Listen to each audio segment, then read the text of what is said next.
Hallelujah. अपने हाथ उठाइए, प्रभु को धन्यवाद दीजिए और कहिए कि प्रभु आज हमारे हृदय खुले होंगे आपके वचन सुनने के लिए और ग्रहण करने के लिए और उसके अनुसार जीने के लिए, ताकि मैं अपने जीवन में शासन कर सकूं। यीशु मसीह के नाम में आमीन। बैठ जाइए। धन्यवाद।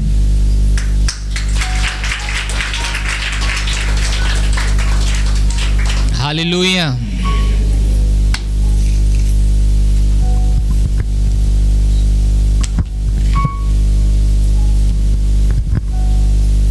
हालेलुया। अपने पड़ोसी से हाथ मिलाइए और कहिए कि आपको देखकर खुशी हुई।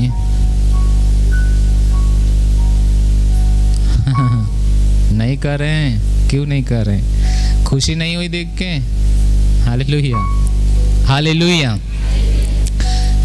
तो पिछली बार हमने सीखा था 2 सप्ताह से कि हम परमेश्वर की संतान हैं और उसके लिए हमने बहुत सारे वचन देखा कि कैसे हम परमेश्वर की संतान हैं। परमेश्वर अपने वचन के द्वारा हमारे ऊपर ये मोहर लगाते हैं, ये ठप्पा लगाते हैं। उनका वचन एक उनके राज्य का एक संविधान जैसे, एक कानून जैसे, ये कानूनी बात थी कि हम परमेश्वर की संतान हैं। हालेलुया। उसके पहले जो आज का वास्तविकता संग्रह था, थोड़ा सा उसके विषय में बातचीत करेंगे। कितना अच्छे से परमेश्वर के जन ने हमें बताया आज कि कैसे लोग निकले हुए हैं भरमाने के लिए। वो कहते हैं कि कलीसिया जाना सही नहीं है, एक कलीसिया का एक सदस्य बनना सही नहीं है। वह तरह तरह लोगों को ऑनलाइन फॉलो करते हैं, करवा रहे हैं। और पास्टर ने कैसे बताया कि ये एक शैतान का षड्यंत्र है। जब वो ऐसा करते हैं, अपने लिए शैतान को खोल देते हैं कि वह आए और उनका नाश करे।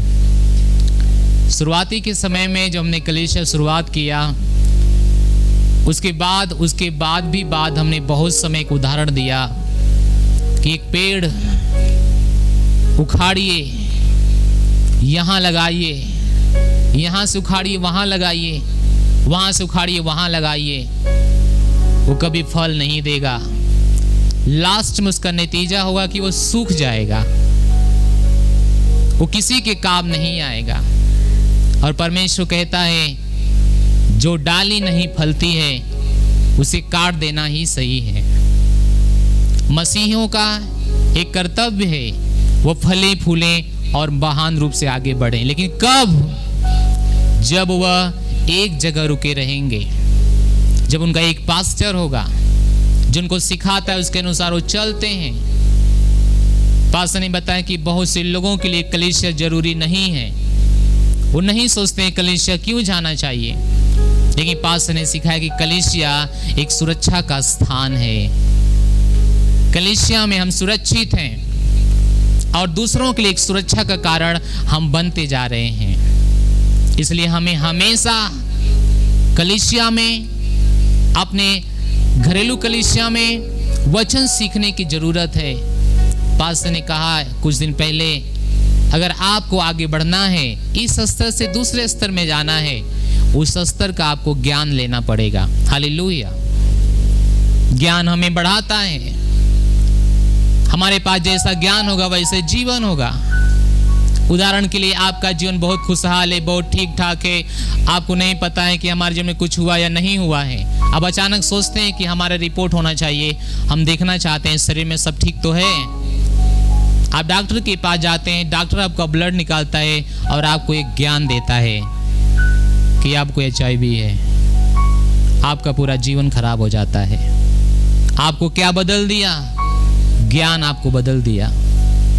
आपकी शांति किसने छीन लिया? वह ज्ञान। आपका खुशी कौन छीन लिया? वो ज्ञान। आपके पास पैसा है, बहुत सारा पैसा है, अच्छा नहीं लग रहा है। आपके शरीर में बल है, आप किसी काम का नहीं। आपके घर में बहुत सारे खाना है, आप किसी काम का नहीं। वह सब क्यों बेकार हो गए? क्योंकि ये ज्ञान ने आपको बेकार कर दिया। खराब ज्ञान खराब जीवन आपको दे दिया, सही ज्ञान आपको सही जीवन देगा। हालेलुया। प्रभु यीशु ने कहा, मेरी प्रजा नाश हो रही है। क्या कमी के कारण? ज्ञान के कमी के कारण।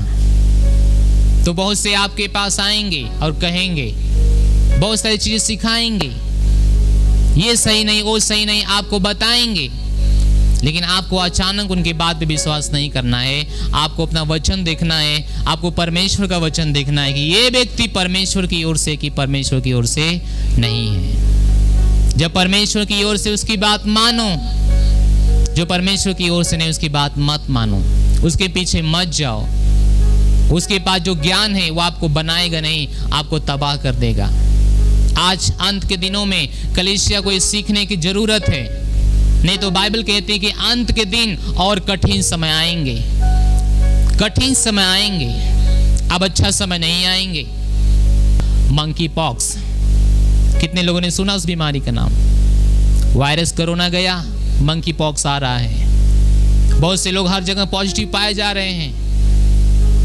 कल रवि बता रहे थे, कोई मुंबई में था घुड़दौड़ से, उसको हुआ पूरा, और मंकी पॉक्स में जैसे चेचक के जैसा, और उसको हुआ, मुंबई से आया, घर मर गया व्यक्ति। एक विपत्ति गई नहीं, दूसरा वापिस आई।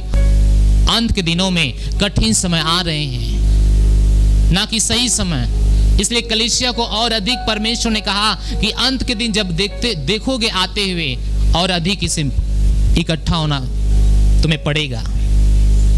क्योंकि परमेश्वर जानता था बिना ज्ञान का और बिना संगति का, बिना साहस का एक लोग कभी खड़े नहीं रह पाएंगे। क्योंकि अंत के दिनों में क्या समय आएंगे?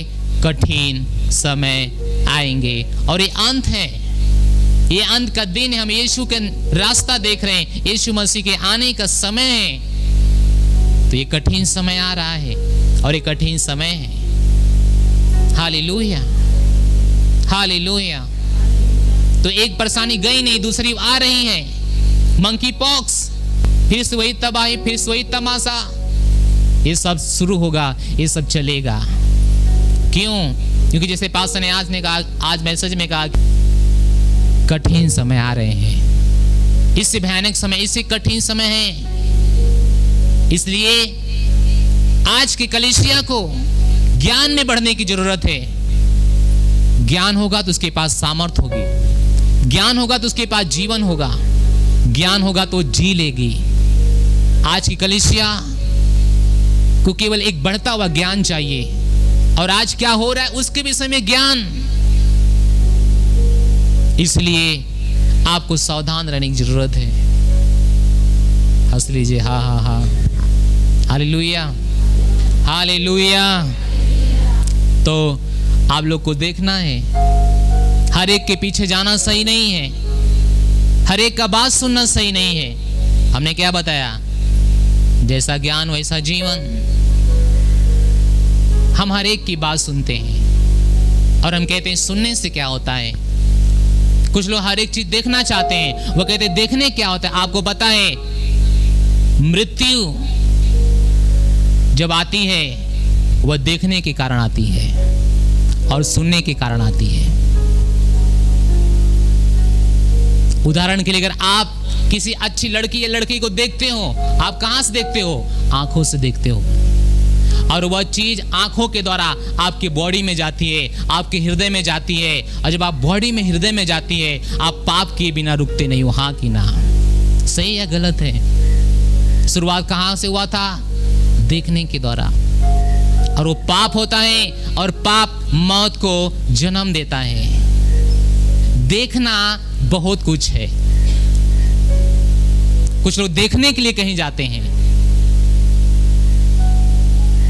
क्या देखने के लिए जा रहे हैं? समय नहीं है देखने के लिए जाना इधर उधर। सुनने, किसी को सुनते हैं, क्या सुन रहे हो? वह कानों से जो आपकी आवाज जाएगी, वो केवल यही नहीं रहेगी, वह हृदय में उतर के आएगी, और वही आवाज आपको चलाएगी।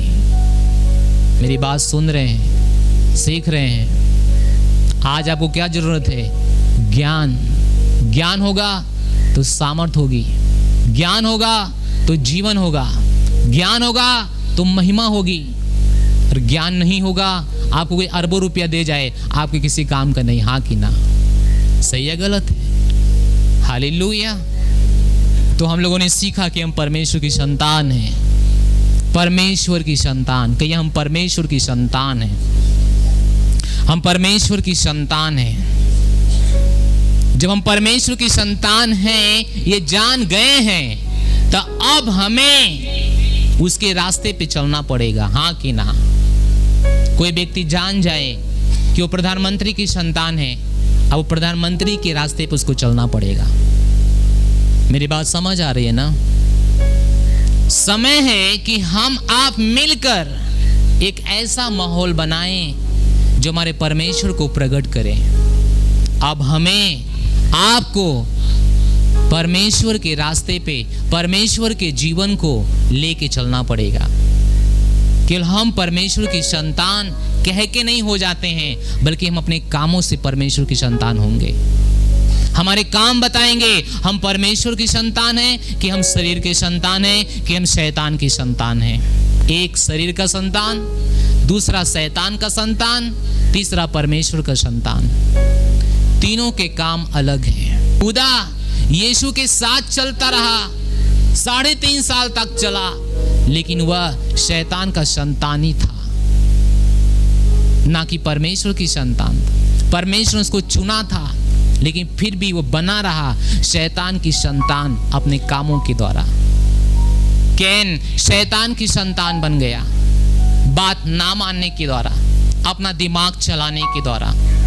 तो आगे हम बहुत कुछ सीखेंगे। तो हम अपने कामों से जाने जाते हैं कि हम परमेश्वर की संतान हैं, कि हम शैतान की संतान हैं, कि हम शरीर के संतान हैं। हमारे काम हमें बताएंगे। एक चेतना जो हमारे पास प्रभु यीशु से आई वह यह है कि हम परमेश्वर की संतान हैं। अब हमारे काम हमें बताएंगे कि हम परमेश्वर की संतान हैं, कि हम शैतान की संतान हैं, कि हम शरीर के संतान हैं। मेरी बात समझ आ रही है ना? हाँ, हालेलुया। हमारे काम हमें बताएंगे, हमारे काम हमें बताएंगे। कहिए हमारे काम हमें बताएंगे, हमारे काम हमें बताएंगे कि हम परमेश्वर की संतान हैं। और परमेश्वर की संतानों के लिए एक बात जो कुलुस्सियों किताब में, और उसी के अनुसार आज हम आपको लेकर चलाएंगे और हम समझेंगे कि हमारे आसपास क्या हो रहा है, क्या होना चाहिए और कैसे होना चाहिए। तो कुलुस्सियों 2 अध्याय जाइए। कहिए हालेलुया, हालेलुया, हालेलुया,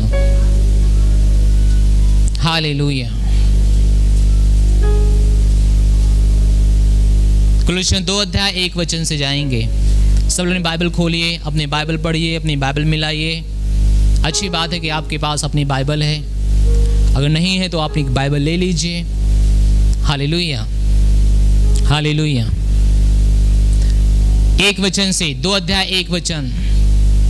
क्या मैं पढ़ूं आपके लिए? पढ़ें आपके लिए। 1 2 चलिए। मैं चाहता हूं, कहिए मैं चाहता हूं। ये कौन चाहता था? पौलुस चाहता था। पौलुस कुलुस्सियों के कलीसिया को एक किताब लिख रहा था, पत्र लिख रहा था, और पत्र में ये लिखा कि मेरी ये इच्छा है। उस समय पौलुस जेल में था, एक पास्टर जेल में है, और फिर भी अपने लोगों के लिए एक बात बोल रहा है। वो कहता है मैं चाहता हूं, मेरी इच्छा ये है। यानी उसकी जो इच्छा है वो परमेश्वर की इच्छा है, क्योंकि परमेश्वर कहता है मेरे दास को 1 लोटा कोई ठंडा पानी देता है वह मेरे साथ करता है। यानी जो हम परमेश्वर के दास के साथ जो करते हैं, परमेश्वर के भक्त के साथ, परमेश्वर के चुने हुए के साथ, हम परमेश्वर के साथ करते हैं। हाँ कि ना? बहुत से आपको आसपास मिलेंगे, वो कहेंगे पास्टर को सुनना क्यों जरूरी है? परमेश्वर को सुनिए। परमेश्वर ने कभी नहीं कहा, परमेश्वर ने कहा जो तेरी सुनेंगे वे मेरी सुनेंगे, जो तेरी आदर करेंगे वे मेरी आदर करेंगे। परमेश्वर ने ये कभी नहीं कहा उसकी मत सुनो, तो उन लोगों को आप शैतान की संतान करके चिन्हित करो, जो कहते हैं पास्टर को क्यों सुनना है। पौलुस ने कहा मेरी ये इच्छा है, मैं ये चाहता हूं। उसने कहा मैं चाहता हूं कि तुम जान लो कि तुम्हारे और उनके लिए जो लौदीकिया में हैं और उन सब के लिए जिन्होंने मेरा शारीरिक मुंह नहीं देखा, मैं कैसा परिश्रम करता हूं। उन्होंने कहा तुम जान लो कि मैं तुम्हारे लिए कैसा परिश्रम करता हूं। तुम जानो इस बात को, तुम जानो, तुम इसे अनजान मत रहो, क्योंकि आप अपने पास्टर के विषय में नहीं जानोगे, आपका मन शांति के साथ नहीं रहेगा, आपका मन धन्यवादित नहीं होगा, आपका मन परमेश्वर के प्रति अर्पित नहीं होगा, समर्पित नहीं होगा।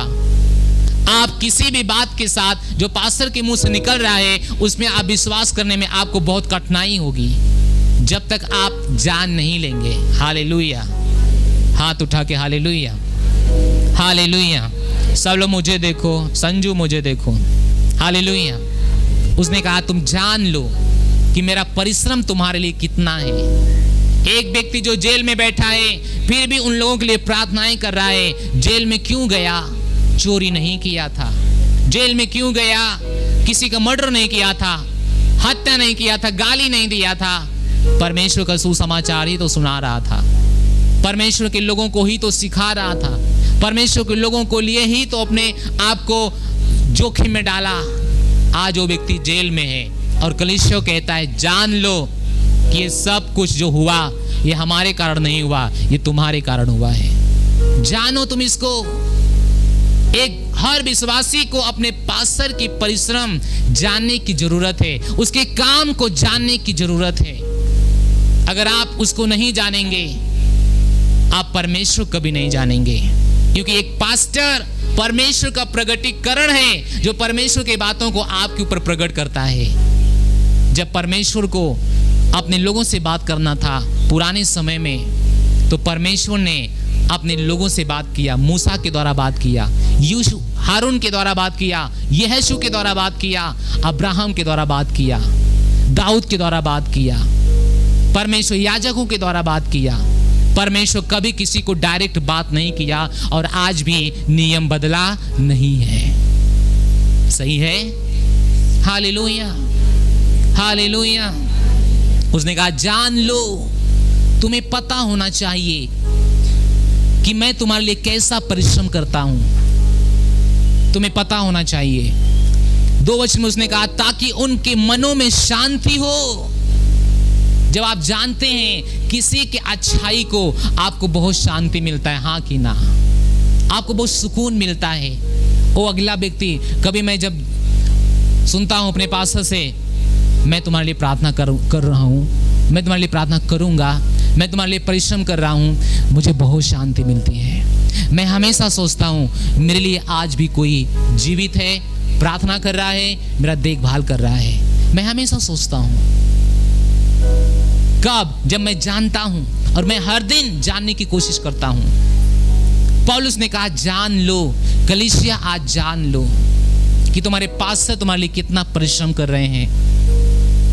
कल 3 व्यक्ति जेल से बाहर आए। क्यों गए जेल में? हर दिन हमें ये फोन बताता है, हर दिन 10 बाहर आ रहे हैं, 10 अंदर जा रहे हैं, 10 बाहर आ रहे हैं, 10 अंदर जा रहे हैं। किसके लिए वो सब हो रहा है? वह चर्च, वह कलीसिया, वह लोग, वह विश्वासी जो आते हैं और चले जाते हैं और बाद में पास्टर की बुराई भी कर रहे हैं, बाद में उनकी सुन भी नहीं रहे हैं। यही कारण है कि उसने कहा जानो तुमको पता होना चाहिए कि हम क्यों यहां पर हैं, मैं कैसा तुम्हारे लिए परिश्रम करता हूं, ताकि तुम्हारे मन को क्या मिले? शांति मिले। कि हमारे मन को शांति मिले। Hallelujah, hallelujah. और प्रेम से आपस में गठे रहो। उसने कहा कि तुम जानो कि मैं तुम्हारे लिए, मैं इनके लिए, मैं उन सब के लिए कैसा परिश्रम करता हूं, ताकि तुम्हारे बीच में क्या बना रहे? प्रेम। प्रेम, प्रेम में क्या रहो? गठे रहो। प्रेम में क्या रहो? बने रहो। बाइबल प्रेम को जोड़ने की बात करती है, अगर कोई व्यक्ति तोड़ने की बात करता है, अब वो शैतान की संतान है। इसी से जान जाओ। अगर जो व्यक्ति जोड़ नहीं रहा है, बाइबल कहती धन्य वे लोग हैं जो क्या करवा रहे हैं, मेल मिलाप। सही है? तो बाइबल जोड़ने की बात कर रही है। लेकिन कोई आया आपको तोड़ने की बात कर रहा है, आप उसको शैतान की संतान चिन्हित करो। वो अपने कामों से जाना जा रहा है, ये शैतान की संतान है। कौन यीशु के प्रति खड़ा हुआ? वह व्यक्ति जो यहूदा नाम से जाना जाता था, हाँ कि ना? कौन यीशु को चंद पैसों में बेच दिया? वह व्यक्ति जो यहूदा के नाम से जाना जाता था। सारे समय में प्रभु यीशु उसको नहीं बदल पाए। हालेलुया। कौन व्यक्ति अपने अगुआ से आपको दूर करता है? जो यहूदा के नाम से जाना जा रहा है, उसको तुरंत चिन्हित करो। ये व्यक्ति तोड़ने की कोशिश क्यों कर रहा है? ये व्यक्ति क्यों कह रहा है कि वहां खराब होता है? ये व्यक्ति क्यों कर रहा है कि वहां ऐसे नहीं होता है? क्या वहां परमेश्वर नहीं है? क्या वहां परमेश्वर काम नहीं हो रहे हैं? कलीसिया में जरूर अलग अलग वरदान से लोगों को भरा गया, अलग अलग काम करने के लिए, लेकिन सारे कलीसिया मिलकर एक ही परमेश्वर को महिमा देती है। कोई कलीसिया ना छोटी है, कोई कलीसिया ना बड़ी है, कोई कलीसिया ना बिगड़ी है, कोई कलीसिया ना बनी है। सारे कलीसिया मिलकर एक देह को महिमा देती है, और वह है चर्च, वह है यीशु का शरीर। समझ रहे हैं आप? जब इस तरह से कोई व्यक्ति बात करता है आपसे, आपको, आपकी कलीसिया के प्रति आपको भरता है, भड़काता है, चिन्हित करो शैतान की संतान है। क्योंकि कौन भड़काया हवा और आदम को? कौन भड़काया? बात करो, कौन भड़काया? शैतान भड़काता है। जब चिन्हित करो। उसने कहा तुम ये जान लो कि तुम लौदीकिया और कुलुसियों और उन लोगों के लिए जिन्होंने हमारे मुंह को नहीं देखा, मैं कैसा परिश्रम कर रहा हूं। वे उसके सेंटर थे, उन्होंने वहां पे चर्च नहीं शुरू किया, उसके चेलों ने चर्च शुरू किया। वे उन लोगों को समझा रहा था वहां पे, ये मेरा है, वह मेरा है, ये नहीं हो रहा था। उन सारे लोगों को मिलकर एक ही व्यक्ति गाइड कर रहा था, उसका नाम था पौलुस। हालेलुया, हालेलुया, हंस लीजिए, हा हा हा। वो कहता है तुम सब आपस में प्रेम में क्या रहो, गठे रहो। परमेश्वर की संतान प्रेम करना जानता है। हम और हमारी पत्नी अभी 2 दिन ट्रेनिंग में थे, BTH की ट्रेनिंग, और वहाँ पे एक पास्टर केरल से, उसने एक अच्छा बात कहा। उसने कहा प्रेम कितने प्रकार के होते हैं? 2 प्रकार के। प्रेम कितने प्रकार से किया जाता है? 2 प्रकार से। उसने कहा पहला मन, दूसरा दिल। मन का प्रेम क्या है? जो जब तक वो आपके लिए प्रार्थना कर रहा है, जब तक कुछ आपको दे रहा है, जब तक कुछ ना कुछ आपके लिए कर रहा है, आपका दिल उसमें लगा हुआ है। जिस दिन वो आपको कुछ देना नहीं चाहेगा, उस दिन आपका प्रेम उसके प्रति ठंडा हो जाएगा और हट लेंगे। उसने कहा कि मन का प्रेम हमेशा लेना चाहता है, कुछ मिल जाए, कुछ मिल जाए। क्या आज अपने आप को हम जांचें अपने प्रभु से? क्या प्रभु को हम हमेशा कुछ लेना चाहते हैं? प्रभु ये दे दो, प्रभु ये दे दो। जिसने प्रभु नहीं देता है, हट लो यहां से, वहीं ठीक थे। सही या गलत? सही या गलत? इसी तरीके के विश्वासी हैं या नहीं हैं? लेकिन उसने कहा जो दिल से प्रेम करते हैं वे हमेशा बलिदान करते हैं, वह हमेशा देते हैं। मेरा ध्यान जक्कई पे गया। जक्कई जब प्रभु को पाया, पूरे हृदय से पश्चाताप किया, दिल से प्रेम किया, जो सबका लूटा था सब दे दिया। उसने कहा किसी को धोखा दे के लिया हूं, उसका 4 गुना मैं वापस कर दूंगा। तालीस तो बजनी चाहिए उसकी बात पे। Hallelujah, hallelujah. उसने कहा सब देता हूं, सब देता हूं। क्यों? क्योंकि दिल से प्रेम किया, मन से प्रेम नहीं किया। कलीसिया, मन से प्रेम किसी को मत करो, दिल से प्रेम करो। दिल का मतलब हमेशा बलिदान करो, हमेशा देना सीखो, हमेशा दूसरे काम आना सीखो। परमेश्वर हमारा चंगा करे या ना करे, प्रभु हमारा हमें देखभाल करे या ना करे, कभी ऐसा हो भी नहीं सकता है कि वो नहीं करेगा। लेकिन अगर लेट कर रहा है, अगर वो हमें और बढ़ाना चाह रहा है, उदाहरण के लिए आप जितना एक लोहे को लाल करते हो, उतना ज्यादा उसका आप डिजाइन बनाते हो, उतना ज्यादा मार्केट में उसका कीमत होता है, हाँ कि ना। एक सोने को जब आपके कान में आता है, जब आपके नाक में आता है, जब आपके कहीं शरीर के किसी भी भाग में आता है, उस सोने को इतना तड़पाया जाता है आग में, तब जाके उतना कीमत लग के आपके पास आता है, तब जाके आपका कान, आपका नाक जो भी है वो सुंदर दिखता है। जितना ज्यादा आपको लेट हो रहा है चंगाई मिलने के लिए, जितना ज्यादा आपको लेट हो रहा है कुछ और पाने के लिए, चिंता मत करो, बड़ी चीज आएगी जिसे आप कभी संभाल भी नहीं सकते। हालेलुया। उस समय क्या करो? बने रहो, बने रहो, बने रहो। जब दिल से प्रेम करोगे बने रहोगे, जब मन से प्रेम करोगे कभी बने नहीं रहोगे। कुछ लोग आए 4 हफ्ता 5 हफ्ता नहीं बदला, कुछ नहीं हुआ, घर चलो यहां से। मन से प्रेम तो हमें देख लेना है कि हमें कौन मन से प्रेम करता है और कौन दिल से प्रेम करता है। हालेलुया। उन्होंने कहा प्रेम में क्या करो? गठे रहो एकदम से। आपस में अगर प्रेम नहीं है, मैं क्यों कहता हूं, अपने पड़ोसी की ओर देखो और कहो आप अच्छे हो, हंसो उनकी तरफ देख के, उनको प्रेम करो, उनके दुख के समय में उनके साथ आओ। मैं क्यों आपको कुछ समय पहले एक मेंबर बनाने की कोशिश किया, चर्च का सदस्य बनाने की कोशिश किया, ताकि अगर एक को किसी को परेशानी है, सब लोग मिलकर उसे क्या करें? उठा ले। हालेलुया। आपस में क्या करो? प्रेम। प्रेम। जब आप चर्च आते हो, आप एक दूसरे से हाल चाल पूछते हो, बहन आपका क्या हाल है, आपका परिवार कैसा है, मैं आपके लिए कैसे प्रार्थना कर सकता हूं, मैं आपकी क्या मदद कर सकता हूं। हर एक दूसरे से आप ये पूछते हो। कोई नया व्यक्ति देखते हो, खुश होके आप उसे गले लिपटा लेते हो।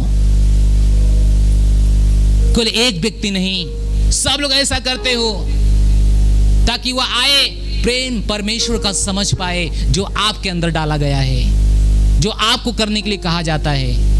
क्योंकि परमेश्वर हमारा क्या किया? प्रेम। उसने कहा परमेश्वर प्रेम किया, आपके लिए अपना जान दे दिया, तुम भी ऐसा प्रेम करो, अपने भाइयों के लिए क्या दे दो? जान। हम देंगे? हम तो जान लेते हैं, सही है, हम तो देते नहीं हैं, हम तो लेते हैं। हंस लीजिए, हा हा हा, हा हा हा, हालेलुया। उसने कहा आपस में प्रेम में गठे रहो, गठे रहो।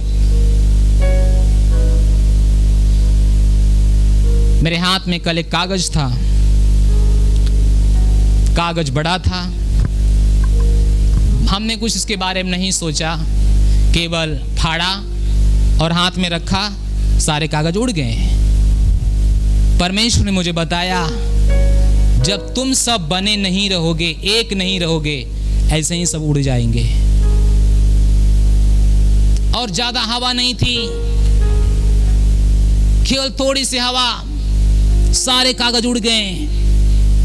परमेश्वर ने कहा अपने लोगों को सिखाना है तुझे, अगर वो ऐसे छोटे मोटे चीजों से बचना चाहते, उड़ना नहीं चाहते हैं, एक होके वो बने रहेंगे। यही उसने मुझे संदेश दिया। जब टुकड़े टुकड़े हो जाते हैं, कोई भी फूंक मारता उड़ा ले जाता है, हाँ कि ना? सही है। और हमें फाड़ के क्या करता है? खा जाता है। नीति वचन एक बात बताता है, जब भी कोई एक दूसरे से अलग होता है, अपनी इच्छा पूरी करने के लिए ऐसा करता है। चाहे तलाक हो, चाहे चर्च के अंदर हो, ये सब, चाहे परिवार के अंदर हो। आप देखो ना, परिवार में कभी आप देखे होंगे, जो महिला कभी खेत का मुंह नहीं देखा, अलग होके घूम घूम के गोहरा कंडी बीनती है, लकड़ी बीनती है, हाँ कि ना? सच्चाई है कि नहीं है? मुझे पता आप लोग ऐसा नहीं किए हैं। हालेलुया। हालेलुया। हमने बहुत बार ऐसा देखा। अब वो सोचते हैं कि काहे इतना परेशानियां बनाएंगे हम, अलग हो जाओ, जो मनाए बनाओ, खाओ, आराम से रहो। बाइबल यही बताती है, अगर आप किसी से अलग हो रहे हो, अपनी इच्छा पूरी करने के लिए ऐसा कर रहे हो। हालेलुया, हंस लीजिए। हा हा हा। प्रेम क्या करता है? जोड़ता है। शैतान क्या करता है? परमेश्वर क्या करता है? जोड़ता। शैतान क्या करता है? तोड़ता है। तो जो तोड़ने की कोशिश कर रहा है, माया को बता दो, जो तोड़ने की कोशिश कर रहा है वह किसकी संतान है? किसकी संतान है? जो आपके पास के प्रति आपको भड़काता है, किसकी संतान है? घर के प्रति जो भड़काता है, किसकी संतान है? माँ बाप के प्रति जो भड़काता है, किसकी संतान है? पति पत्नी के प्रति जो भड़काता है, किसकी संतान है? शैतान की। सावधान रहो उससे, उसे बच के रहने की जरूरत है। हालेलुया। वो कहता है और वे पूरी समझ के साथ सारा धन प्राप्त करें। हालेलुया। सारा धन, सारा धन, ज्ञान का, प्रभु के महिमा का सारा धन क्या करें? प्राप्त करें। प्रभु चाहता है कि हम सारा धन लें, समझ का। ये मसीहों को चाहिए, ये मसीहत जीवन है, ये परमेश्वर चाहता है कि हम करें। Hallelujah, hallelujah. परमेश्वर पिता भेद को अर्थात मसीह को पहचान ले। वह कहता है भेद जो मसीह है उसको क्या करे? पहचान। वो कहता है उसको पहचान लो। आज की बात समझ आ रही है ना? समझ आ रहा है ना? हालेलुया। वो कहता है जो मसीह भेद है, भेद, भेद जो है उसको पहचानो, उसको कोशिश करो पहचानने के लिए। Hallelujah, hallelujah.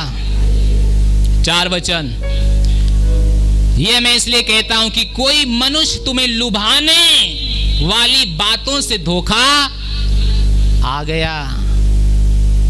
जब मसीह के ज्ञान में बढ़ोगे, कोई आपको भरमा नहीं पाएगा, कोई आपको धोखा नहीं दे पाएगा। 5 से लोग इसलिए रखे गए। इफिसियों का 4 अध्याय में बताता है कि किसी को भविष्यवक्ता, किसी को पास्टर, किसी को प्रेरित, किसी को शिक्षक, किसी को सुसमाचार सुनाने वाला परमेश्वर कलीसिया में दे दिया, ताकि मसीह पूरे ज्ञान में, डील डॉल में क्या हो जाएं? बढ़ जाएं, ताकि मनुष्य के ठग विद्या पर सजग रहें। वो कहता है लुभाने वाली बात,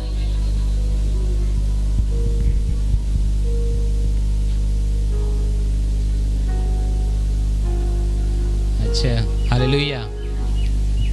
लोग आपको लुभाएंगे, मेरे पास आ जाओ, चंगाई मिल जाएगी। व्यक्ति तोड़ रहा है, बच्चों, आपके परिवार से आपको अलग कर रहा है, आपको तोड़ रहा है, किसका संतान है? टिक मारो उसके ऊपर। लुभाने वाली बात, लुभाने वाली बात से बचो। लुभाने वाली बात, मेरे पास आ जाओ, ये मिलेगा। अरे इतना दिन से जा रहे हो, कुछ नहीं बना, हमारे आ जाओ। परछाई से लोग गिरते हैं हमारे। लुभाने वाली बात। पौलुस ने कहा ऐसे लोगों से क्या रहो? सावधान, सावधान। अगर आपको बचना है तो हालेलुया क्या रहो? उसने कहा सावधान। इसलिए मैं कहता हूं कोई मनुष्य तुम्हें लुभाने वाली बातों से क्या ना दे? धोखा ना दे। यानी जब वो आपको लुभा रहा है, आपको क्या दे दिया? क्या दे दिया? अब उसकी बातों में आ गया, आपको क्या दे दिया? क्या दे दिया? क्या दे दिया? सही है, वो आपको धोखा दे दिया। आपको तो अच्छा लगा, अरे चलो सही कह रहे हैं, इतना दिन से जा रहे हैं, कुछ बना नहीं, चलो वहां चलते हैं। बच्चों, बच्चों आपको लूट रहा है, आपको धोखा दे दिया। बच्चों, किसकी संतान आपके पास आ गया? इतना अच्छे से आप थे, जहां पे वहीं थे ठीक ठाक, कहां से आ गया व्यक्ति? हालेलुया। ऐसे ही हमारे आसपास लोग घर फोड़ते हैं। का बहनी तो आदमी इतना कमाला तो तन को इज्जत ना घर मेरे अलग हो जाई। तो देखा हम ऐसे ही रली ढेर नकुल आदमी इतना हमारे कमात भी रहा फिर भी हमारी इज्जत ना करे। आज अलग होली कितना मजा से हिला, लुभा रहा है, धोखा दे रहा है आपको। बचो इससे, बचो इससे। चाहे चर्च हो, चाहे पति पत्नी का रिश्ता। अच्छा तो पति मारा ला, एक काम कर छोड़ दे ओके, भाग नहीं रे खुद ही ना ठंड टूट जाए। अच्छा अच्छा, यही कारण है कि लोग अपने परिवार से 4 साल 5 साल दूर हैं, बाद में जब मिलते हैं 4-5 साल अपना गवा दिया। जो 4-5 साल को आनंद लेना, खुशी लेना था, बच्चों के लिए उदाहरण बनना था, परिवार के उदाहरण बनना था, समाज के उदाहरण बनना था, उन्होंने गवा दिया। आखिर उसी रास्ते पे आ गए हैं। हाँ कि ना? देखिए क्या करके गंवा के आ गए। हालेलुया। बचो उससे, बचो, बचो उन लोगों से। अगर पत्नी गलती करे तो पत्नी समझदार हो के अपनी गलतियों को मान ले। अगर पति गलती करे, पति समझदार हो गलतियों को मान ले। झुकना पड़े तो झुक जाओ, थोड़े समय में काम निपट जाएगा। लेकिन अगर आप ऐसा नहीं किए, शैतान को आपने अवसर दिया, वो आपके दोनों का जीवन बर्बाद करेगा। बीच में आप अगुआ हो गया है, आपको वहां रखेगा लड़ने के लिए, इनको यहां रखेगा लड़ने के लिए। आप परेशानी बढ़ रही है। हाँ कि ना? हालेलुया। बाइबल कहते हैं तुम्हारे बीच में समझौता झगड़ा होता है, परेशानियां होता है। समझौता के लिए कहां जाते हो तुम लोग? किसको बुलाते हो? आओ हमारा फरियाद हो, आओ हमारा मिलान करा दो। कौन व्यक्ति आता है तुम्हारे बीच में? वह अन्य जाति व्यक्ति, वह शैतान का व्यक्ति तुम्हारी समझौता करेगा। वह कहता है बेकार हो तुम लोग मसीह में ऐसा होने से। तुम्हारी समझौता कोई अन्य जाति का व्यक्ति आके करे? झगड़ा आपस में करेंगे, बुलाएंगे किसको? किसको बुलाएंगे? पास्टर को तो कभी नहीं बुलाएंगे। पड़ोस नहीं, दूसरा पड़ोस वाले को बुला लेंगे। आओ साहब हमारे झगड़े समझाओ। साहब आएंगे और कहेंगे हाँ ये सच है, ये फलाना का जमीन था, एक काम करो फलाना का दे दो। नहीं मानोगे? केस करो रे, इसके ऊपर केस करो, खुद ही समझ में आ जाएगा। फलाना जोड़ नहीं रहा है, तोड़ रहा है। सावधान रहो। मसीह होने के बाद पति पत्नी की लड़ाई, दूसरा आके साफ, दूसरा आके इंसाफ करे आपका। दूसरा क्या जाने किस विषय में लड़ाई हुआ, वो आपका इंसाफ करेगा। अदालत आपका इंसाफ करेगा, कचहरी पुलिस आपका इंसाफ करेगा कि आप दोनों इंसाफ करोगे। आपके पड़ोसी से आपका झगड़ा हुआ, क्या दूसरे अन्य जाति को लाओगे? अपने आप में झगड़ा कर लिया, क्या दूसरे को लाओगे इंसाफ के लिए? पास्टर क्यों नहीं बुला रहे हो? कलीसिया क्यों नहीं बुला रहे हो? परमेश्वर के लोगों को बुलाइए ताकि सही समझ दे और फिर जिंदगी सही रास्ते पे आ जाए। हाँ कि ना? हम विश्वासी हैं कि नहीं है? समझ नहीं आता है। सही कह रहे हैं कि नहीं? सही कह रहे हैं कि नहीं? हंस लीजिए। हाँ हाँ हाँ। वो कहता है लुभाने वाली बात से क्या करो? बचो। यद्यपि मैं शरीर के भाव से तुमसे दूर हूं तो भी आत्मिक भाव से तुम्हारे क्या हूं? निकट हूं। भले से तुम देवगांव में हो मनीषा, भले से मौदा में हो, मेरी दिन भर रात जब तक मैं सोता ना हूं, मेरी आत्मा तुम लोग के पास है, तुम लोग के बारे में सोचते हुए। शरीर कछुवन में है, दिमाग दिल आत्मा तुम लोग के पास है। मेरी बात समझे कि नहीं समझे? वही वो कह रहा था, मैं जेल में हूं लेकिन मेरा जीवन, मेरी आत्मा आप लोग के पास है। हालेलुया। हम सबको सीखना पड़ेगा इन सारी चीजों को। विश्वासी का होने के नाते विश्वासी जीवन क्या है? केवल कोई कह के विश्वासी नहीं बन जाता है। बताओ अब, विश्वासी लोग अपने बेटे के लिए, या विश्वासी खुद भी अपने पत्नी को देखने जाता है, वह कहता है मेरी दीदी भी चलेगी, बुआ भी जाएगी, मेरे दोस्त भी चलेंगे। क्या करने के लिए? हमारे पत्नी को पसंद, अरे बे पत्नी तुझको रखना है कि तेरे दीदी को रखना है, तुझको रखना है कि बुआ को रखना है, तुझे जब पसंद है काली व गोरी उससे तू शादी कर, सही या गलत है।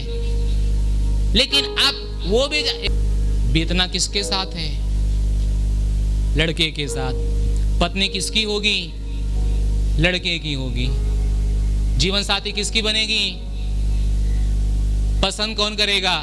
दिल्ली में बैठी हुई।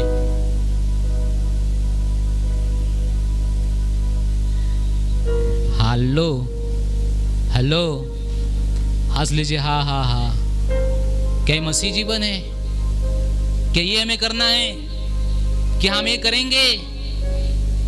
कोई हाँ कह रहा है कि ना कह रहा है, समझ नहीं आ रहा है। सब लोग बोल हालेलुया हालेलुया। इसलिए आपको सारी बातें समझना होगा, क्या सही है क्या गलत।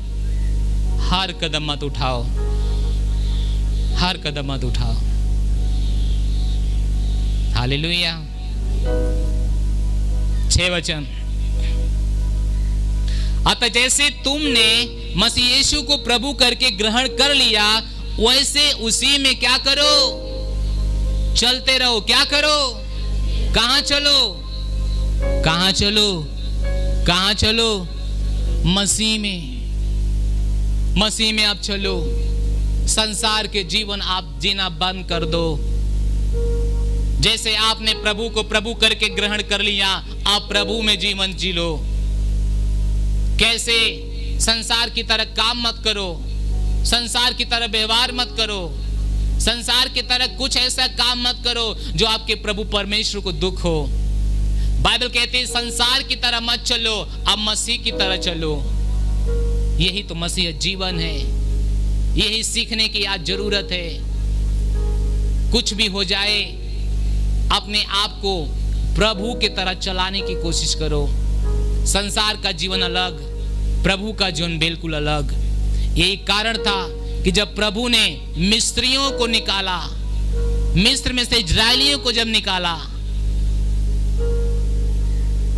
तब प्रभु की इच्छा थी ये लोग हमारे अनुसार चलेंगे, ये लोग हमारा जीवन जिएंगे, इन लोगों के पास हमारा सोच होगा। लेकिन उन लोगों ने हमेशा मिस्र का जीवन जिया। हमेशा मिस्र का खाना चाहिए, हमेशा मिस्र की तरह गुलामी चाहिए, हमेशा मिस्र की तरह रीति रिवाज चाहिए। प्रभु नहीं चाहता था। प्रभु सुनता गया, थक जाता था, कभी कभी सजा देता था, फिर भी लोग नहीं सुनते थे। प्रभु का चलना, मनुष्य का चलना, जमीन आसमान का फर्क है। सुन रहे हो मसीहों? विश्वासी भाई बहन सुन रहे हो? Hallelujah hallelujah.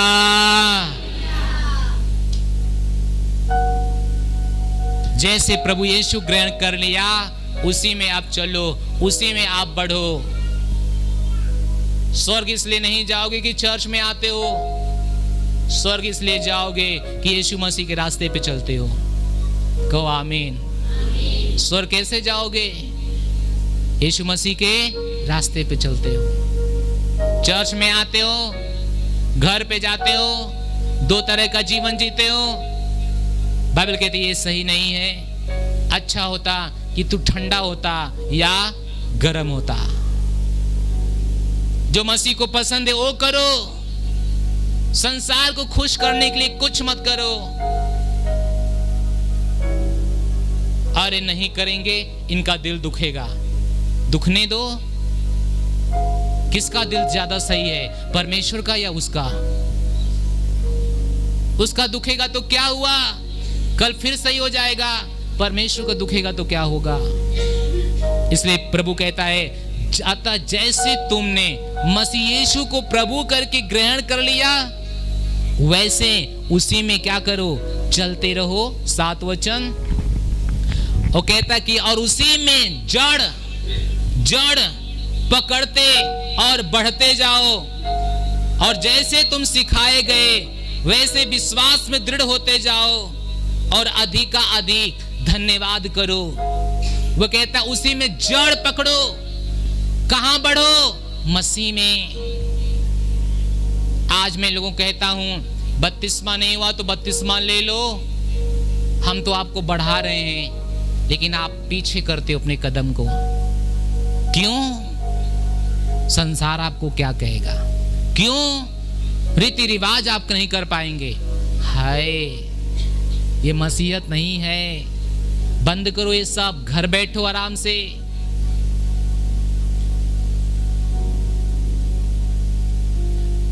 अगर आप लीडर नहीं है तो लीडर बन जाओ, हाथ ही नहीं उठता है। बाइबल कहती है उसी में बढ़ो, और आप उसी में बैठे हो। सही बोल रहा हूं, गलत बोल रहा हूं? बाइबल क्या कहती है? उसी में क्या करो? कैसे बढ़ोगे आप? हेलो, कैसे बढ़ोगे? हम जब विश्वासी थे, आप क्या बन गए? लीडर।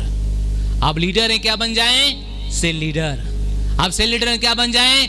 एक चर्च का देखरेख करने वाला। हालेलुया, प्रभु के लिए ताली बजाइए।